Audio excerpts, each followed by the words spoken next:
It's you versus you. As someone who's played sport their whole life and then getting injured like that out of nowhere, so much more than how you look. And I can't even explain. I lost my period. Angry I was that I physically literally could not do anything to help myself. I was onward. I loved it. I loved going each Saturday to do this course. So I had 4 weeks to train for a freaking Hyrox, my first Hyrox. No one could freaking fix me and I could literally do nothing. I could do nothing. So as I do my makeup, I just thought, why not me just start chatting to you guys now and talk to you guys about and my journey and all that kind of stuff. I've already put on my primer. I used this primer from e.l.f. and I'm just using the Huda Beauty concealer to put over my spots that I can't have, my like scarring. Okay, so when did I even start the gym? So basically in South Africa, before I moved over here, I was 15, okay? So my life, I have played sports my entire life. I used to play 2 sports in the summer, 2 sports in winter. In my school, it was compulsory to play a sport. I absolutely love sport. I played tennis like 6 times a week. I used to do it 6:30 in the morning on the tennis courts before school, and if I didn't have that, I would have swimming. Waterpolo used to be in the evening times, kind of fell out of water polo and just prioritized tennis a little bit more. And then my winter sports was mainly hockey. I absolutely adore hockey so much. I think I made the mistake of spreading myself a little bit too thin, trying to be involved in the netball as well, which I enjoyed, but trying as hard as I could to get as many boxes ticked as I could because I really wanted to be head girl. I think I was definitely aiming there, not to like toot my own horn or anything like that. I was very friendly. I was very involved with drama, with the school plays. I played the piano. I was in the choir. I was house captain.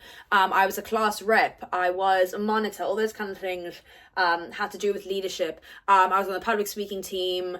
I obviously played all the different sports. I was on the first aid, and along with all of that, I was a really nice person. I still am a very nice person, and I was in the top 3 to 5 every single term for academics. So meaning my grades were above 85% average, like until I left South Africa. Now in here, they do the system completely differently. I feel like in schools, there's a complete lack of recognition. Really like show off your marks or whatever, because everyone's going to be like, excuse me. Like that's just my personal experience.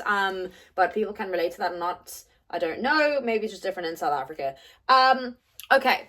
So anyway, I played sport my entire life. I tried to spread myself a little bit too thin, try to play netball. And then I was like, why the hell did I do that? Like, I should have just carried on playing hockey. But just before I moved over, I also decided, like, I actually want to get stronger. I think I was a little bit obsessed with getting abs at this point. I was really insecure about the scar that I have on my stomach. Basically, if I didn't have that scar, I wouldn't be here. So it's like, you either have the scar or I do not exist. I'm not insecure about the scar at all. But I used to have like a protruding bit of my stomach that used to stick out because of scar tissue, which I got removed because it was like stopping like the fat deposits or something like that from actually like being worked off. And the scar tissue used to be like really actually uncomfortable, the build up, like when I wore certain pants, because it would just stick out or whatever. I was really insecure about it. So I got into the gym just to get fitter, stronger, and also because I was so insecure about that. We're now going in with some contour that I always do it like underneath my foundation, just because I feel like it has a nicer finish. I got into this like women's only circuit training gym class thing that I used to go to with my granny. It was called Curves. Absolutely loved it. So they had different classes, and basically you do a machine and then like an exercise, and then this thing would be on the board and it would show you all the different exercises to do, and like you would have to stretch afterwards, and I actually really enjoyed it. So did that. I was never much of a runner. I did running and hockey, and when I had to run for the ball in tennis, but cross country, no girl, that is not my strong suit, okay? Since then, obviously, things have changed, but did not like a Bronco, hated the beep tests. Well, I think everyone still hates the beep test. If you like the beep test, girl, I think you're a little bit of a psycho, my friend. You need to share your secrets. Moved over to Ireland then when I was 15, went into TY, basically the DOS year, the year where you don't do anything, which is absolutely unheard of in South Africa. If someone said to you, yeah, in grade 10, you're actually not going to do any work, people would be like, excuse me? Excuse me? So yeah, that was really strange. I still studied and everything because it was kind of like ingrained into my brain that I had to be doing that.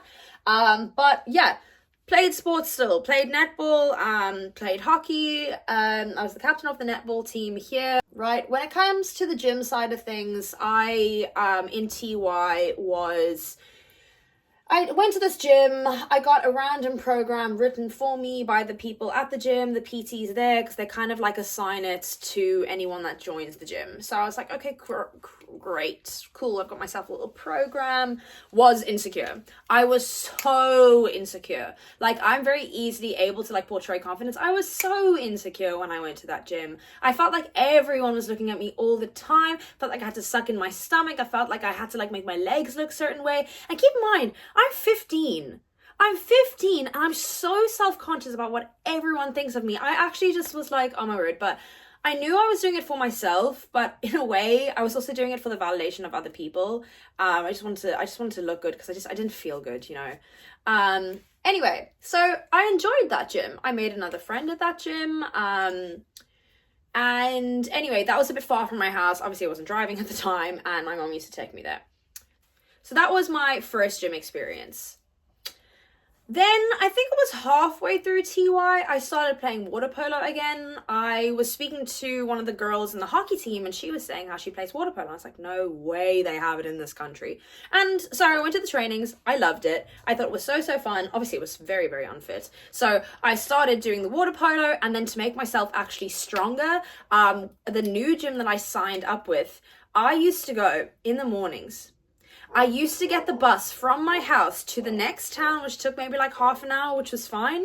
I used to either go and do some kind of workout, or I'd spend 45 minutes doing laps in the pool before I went to school. Then I used to get ready, got the bus to school, and went to school because I just wanted to become fitter and better at water polo. And I did. I definitely did. I specifically remember my friend telling me that her dad, which is one of the coaches, said that I was doing really well. They can see that I've definitely gotten fitter and all that kind of stuff. And I actually really enjoyed it. Then COVID hit. All right. Then freaking COVID decided to hit. My water polo team started having these Zoom calls where we did fitness. So everybody would be there doing these tabatas, which is like 20 seconds on, 10 seconds off. Literally like cardio classes. Obviously you had strength stuff. Like we had a kettlebell. We had, we did push-ups. Like catered for everyone because not everyone obviously has loads of equipment at home, especially during COVID. But everyone kind of got into fitness during COVID. So my COVID kind of routine was that in the morning time, I'd wake up and I'd do some kind of workout. And then in the evening, whenever the water polo workout was on, I'd go onto the call and I'd also do the workout. And they were also maybe like half an hour. They weren't like that much, but like obviously I'm like 16, 17. And yeah, I think I was about 17. I could be wrong, but like anyway. So this is somehow during COVID. Within this period, I discovered all the different YouTubers, you know, like the fitness YouTubers. It was Chloe Ting that I started following first. I followed a few random people, and then I came across this girl called Lily Sabri. I love her. I have since met her. I've went to the Balance Festival in London. I've done 2 of her workouts in person. She's like actually corrected my form in person. I joined challenges with her. I absolutely adore her. I think she is an amazing person. But anyway, so started off doing all her workouts. And then also doing the water polo. I was getting strong. I did lose fat. I started getting definition. I was so proud of myself. And I was like, you know what? It's COVID. Let me actually make an Instagram account because I'm not going to be able to see anyone around me that's going to judge me. So I decided to make this Instagram account and I called it Train with Tyla. And that is what is at the back of this zipper because that's now my business. Started this account and I thought, if someone's going to judge me, no one is going to go out of their way to message me and tell me that this is crap. So I was like, you know what? People are going to think what they want to think. Let me just make this account. And it made me so happy. I loved making my workouts on there. I loved sharing my recipes. I love it. And that is when I absolutely fell in love with fitness. And my idea of wanting to become a vet went straight out the window. Fitness, this is my jam. This is my jam right here. Somewhere in COVID, I started playing rugby. I was really interested in it. There was a team near my school, like there was a club near my school that was opening up a women's team.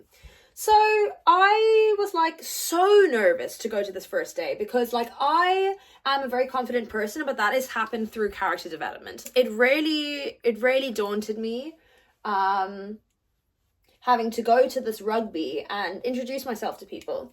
Couple months pass, still playing rugby, really enjoying it. I got scouted to go onto like the Northeast Leinster team, and then they were having Leinster trials. So I was training with the club, and then I was training with the Northeast girls. One of the things that we had to be good at was something called the Bronco. And we had to get a certain time. Obviously, if you're at the top of the list, you're obviously one of the fitter ones. And I wanted to be one of the fitter ones. I think it was like middle at this point. The Bronco test is running 20 meters back, 40 meters back, 60 meters back. Repeat that 5 times, no break. So your change of direction has to be fast. Somehow, through this, I started getting a bit of tendonitis in my right foot. Didn't know it was tendonitis, just carried on. It was a bit sore, who cares? I've never injured my life beforehand, never. At some point, like we went back to school, whatever it is. Like that's not a big part of the story, but at some point we went back to school. I was so obsessed at getting on this rugby team because as a South African, I absolutely love rugby. And I was like, this could be it. I could be playing for Leinster. I was like, let's go. When I start something, you better know I'm going to put my all into it because I'm so determined. Decided during PE, because a lot of the times in PE, but the girls did not want to get involved. They just went on walks around the field. And I said to one of my PE teachers, which was my hockey and netball coach, and she plays tag rugby for Ireland. She plays netball for Ireland. And I said to her, Miss, like I need to get better at Bronco. So she would do the Broncos with me. I was doing Broncos, I don't know, twice a week. I was completely overtraining. I went for a walk with my friend, and this is during winter time, so obviously the sun goes down earlier, it's really cold. And I remember we sat down for a bit, and I stood up, and I was like, I can't walk. My left hip flexor was so tight, so sore. It was a pain I'd never felt before. I could not bend my leg. I couldn't overextend. I could only keep it straight. So I hobbled back. My mom collected me, and I started crying, and I was like, I don't know what's just happened. And I thought, okay, well, we'll just heal. At this point, I actually can't remember the timeline because I think I might have trauma blocked it out. During COVID, there wasn't any physio appointments. I went to see or have a call with 3 different physios who told me different things. One person thought I had a bulging disc. One person thought I'd slipped a disc. One person thought that I had like torn something or shattered something. When I eventually went to the Santry Sports Clinic, I went for a consultation with this guy who specialized in like joint pain, specifically in hips. I think it was something like that. Now he was very, very smart, and he told me, okay, well, did some tests on me, and we're like, okay, we're going to schedule an MRI.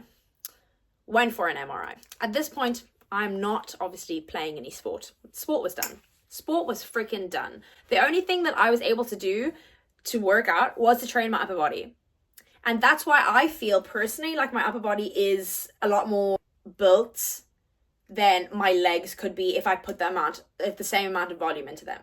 For about 8 months, lower exercise did not exist. The most heartbreaking thing was when the MRI results came back, he sat me down and he said, there's actually nothing we can do here because there was no structural issue that they could actually change without making it worse in surgery. It was just so sore to actually move because basically what happened is somehow a part of my hip bone was shaved off and my hip flexor that was going over it kept on rubbing against it and felt like it was tearing the whole time.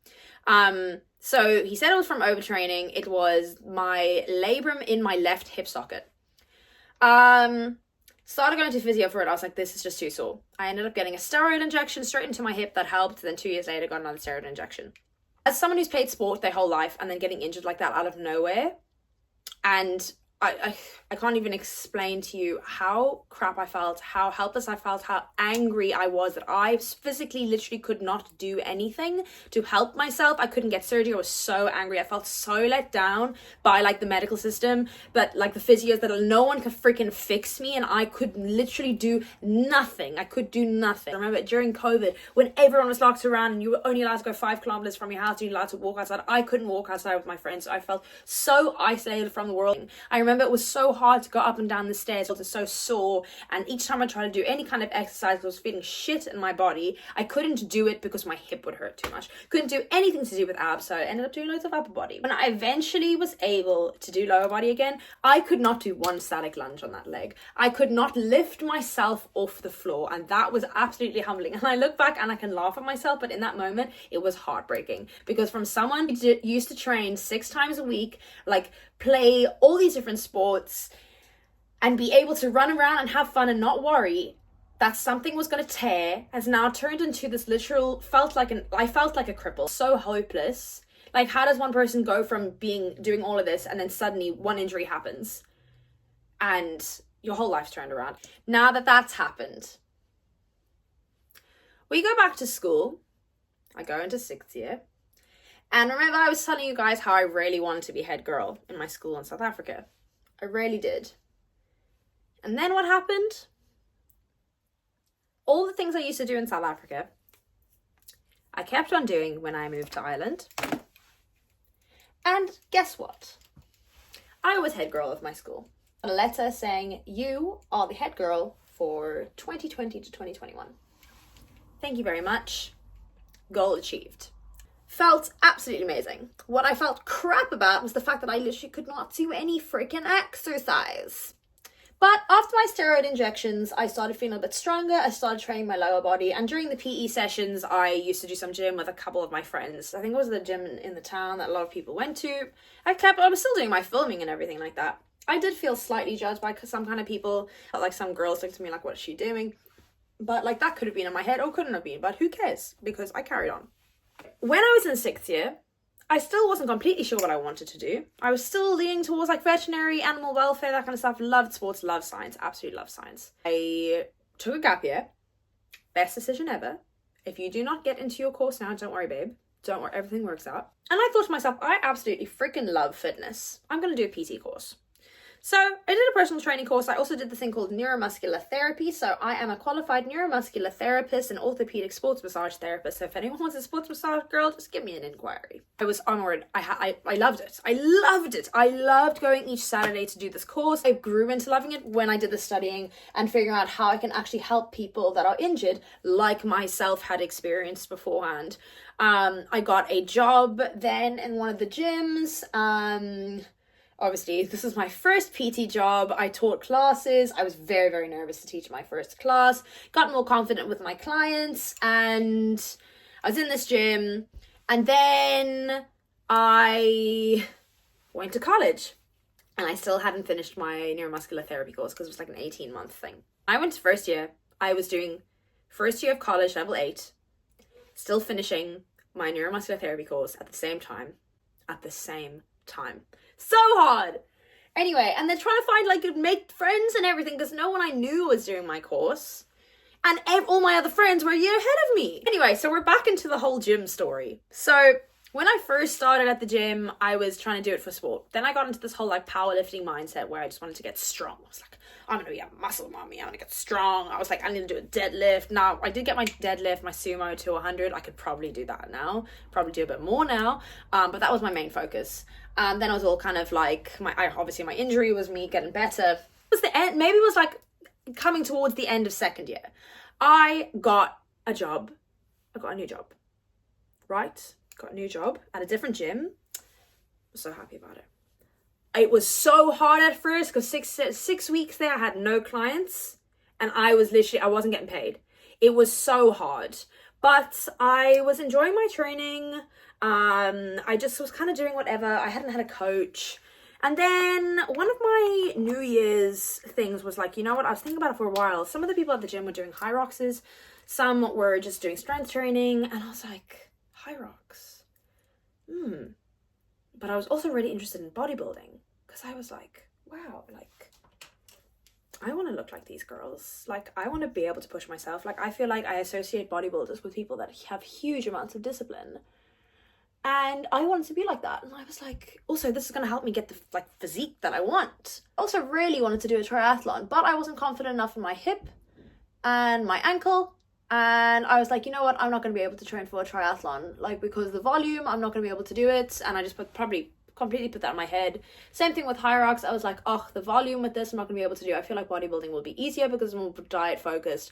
And, it's not like, it is obviously intense, but it's not like your heart rate's through the roof and like you're doing change of direction and all that kind of stuff that you do in the other sports. I was meant to compete the end of last year, but my body stopped responding to the low calories. I think it was hormones and just stress. I was in exams and I was thinking about leaving my job because I actually couldn't like handle like the two different things together. I was running a boot camp, and literally for like 2 months during the summer, it was the best freaking decision I ever made. Was I ran a summer boot camp.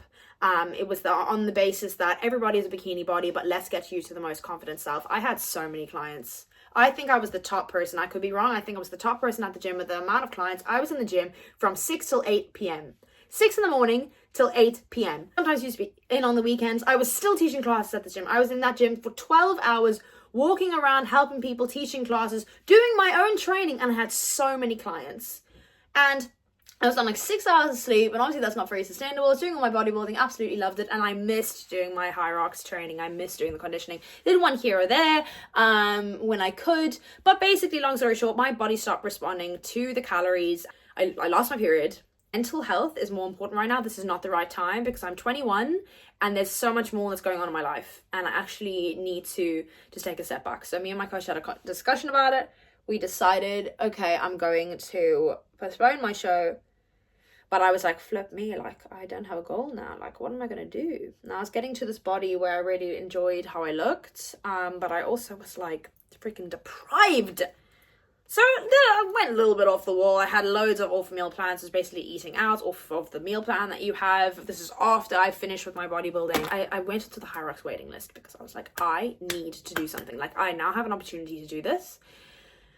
And I got a ticket in the ballot to do Manchester. And I was like, funny enough, it was actually on the same day that my bodybuilding competition was supposed to be. So it's like, I literally had 6 weeks. I was like, let's go. Keep in mind, I hadn't ran in like 6 months. I signed up for the Hyrox. I ended up getting injured. Somehow I pulled something in the back of like my knee. I don't really know what happened. Didn't go to physio for it. I was gonna go for physio for it. They said it was €100 for me to go for this one physio appointment. I was like, you know what, let me just rest, it'll be fine. So for 2 weeks I was injured, and then I was sick because I got a sports massage to help with the pain, and it made me feel so ill because obviously my body's trying to heal itself and get all the toxins out. I felt absolutely terrible. So for 2 weeks I couldn't train. So I had 4 weeks to train for a freaking Hyrox, my first Hyrox. I did it. I was really nervous. I wasn't that confident in my body anymore because I had put on a bit of weight. I put on 5 kilos. Now, I didn't look bad at all. Looked great. Looked fab. Still looks stunning. But I wasn't as lean. Did I enjoy it? 100%. I loved it. I'd 100% do it again if I get a ticket, but there's no tickets.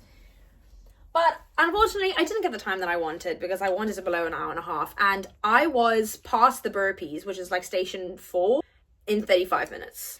And I couldn't get my heart rate down at all. I couldn't get it down. It was like 180. My max heart rate is 199. And I could not get my heart rate down. I was exhausted. And I had my best friend there, my mom there, my sister there, and they were so supportive, and they kept on telling me, go. But like, it doesn't matter who's around you. It's great for support, but it's you versus you. When you do a race, it's you versus you. It's you and your head. It's like, can you get through that amount of time? Was flustered at some point, exhausted, ended up going to the wrong station, got a 3-minute penalty. I finished my Hyrox in 1 hour and 42. So it was actually 1 hour 39 because of my 3-minute penalty. I was proud of myself, and I still am proud of myself for getting it done and pushing myself because it is a huge achievement, but was still hard on myself because I was like, I really wish that I got a smaller amount of time. Oh, what are people going to think? And a lot of my friends, the people I used to be at the gym with, they were like, I thought you were going to get it in a shorter time, because I did too, but I couldn't get my heart rate down. And I don't know if that was because of anxiety, if I was just too much in my head. And then I realized, you know what? I actually went through a freaking lot. Earlier that year, my boyfriend and I of like almost 3 years broke up. A week before I was supposed to do the Hyrox, one of my grandmas passed away, and there was a lot of sadness, and I had a lot going on, and I just felt so anxious in college, and work was stressful, and I just did not feel 100%. That's not making an excuse. It doesn't matter what's going on in your life. You cannot compare yourself to anybody else because you're doing your best. You are doing your best that you can in that given moment in time. Whether that comes to your academics, whether that comes to your relationship, whether that comes to a decision you make, you're absolutely doing your best. And whatever decision that you make in that moment is the right decision for you. I didn't get the time I wanted, but I was freaking proud of myself because I did it and I crossed that finish line. And I was like elated because I was like, I freaking did that. And then fast forward, that was in November. Hardly did any conditioning after. I did my own program that I wrote, which I really enjoyed. And now I have signed up with a different coach just to get me back into a deficit. Lose a bit of the fat that I've gained. No issue with it at all. But I did gain 8 kilos since after my prep. And I'm the heaviest that I've ever been. But I am so much more confident. I am so much more happy. I'm so much more secure in myself. And I feel like I've definitely improved my relationship with food and with body dysmorphia and all that kind of stuff. And I have so much more discipline. And my resilience levels, unfreaking matched. I've played like almost every sport under the sun. I love running. I got more back into that now since Hyrox. I love being able to sweat. I heated polar class, which is just like a circuit class with cardio machines in the dark and in 30-degree heat. Also since started hiking a bit more, which is like kind of like, I want to say low impact endurance, like depending on what you're doing. I think it's a great mental outlet and I absolutely love it, and it's a sport. I love the style of training I'm doing now. I'm balancing between runs and hiking once a week, my walks, my 4 strength sessions a week. I love feeling strong and I want to build my legs so that they catch up with my upper body. That little girl that started doing sport and started in the gym and was super insecure about herself and her scar on her stomach and whatever else she was insecure about, and I've grown into this person where I'm so proud of myself. For anyone that is watching, your fitness journey is not going to be linear. You're not going to know what to do. You're going to have times where you probably do not like the way you look. Maybe you hate the way you look. Maybe you hate a certain type of training. Maybe you find something really, really hard. But I want you to embrace that moment. If you are injured, I promise you right now, I know you feel like you're never going to get out of this. Your life is not ending with that injury. When I did my first 5K, my hip didn't hurt. The feeling that you feel when you're able to achieve something that you never ever thought you're going to be able to achieve again, you're going to feel elated. If you're hating the way you look right now, babe, stop it. Because you cannot hate yourself into the body that you want. I need you to look at yourself in the mirror and tell yourself how amazing you are and how far you've come and everything that you've accomplished, and you are so much more than how you look. And it doesn't matter what spots that you have in your face. It doesn't matter if you feel like something's out of place or skew, if your teeth aren't perfectly straight or white, if you feel like one of your fingers looks funny, or if you don't have nice nails, if you have cellulite, if you stand funny, if you have a roll here and there. It doesn't matter, because you are beautiful. You are beautiful. You cannot hate yourself into the body that you love, into the person that you love. So I need you to love yourself. I need you to tell yourself, look in the mirror and tell yourself you are amazing, because you are amazing. So if you haven't had anyone say that to you recently, I'm going to tell you. And I'm going to tell you that I'm absolutely so proud of you. I'm so proud of the person that you're becoming. I'm so proud of everything that you've been through and everything that you're pushing through. And I know not many people know what you've gone through. I know that there's times you really feel completely alone. And I'm telling you, you're not alone. Because I've been through all of this, so much crap. And I'm the most confident, the most secure, the most strong person that I have ever been, because of everything that I've been through. Remember, fitness and exercise, going to the gym, moving your body is such a privilege. And it's supposed to be a good thing. It's not supposed to be a chore. So that is my fitness journey in a nutshell over the past couple of years. Want any advice, any more details on how I overcame certain things, on how to deal with certain things, and whatever part of your journey that you are in, please comment down below or send me a DM on Instagram. Everything's linked down below. If you're looking for one-to-one coaching or online, I've been there, I've done that. I know that I can help you achieve your goals. And lastly, a reminder that I'm proud of you, and just keep going. For more videos like this, guys, like, comment, share, and subscribe. And I will see you guys in the next one.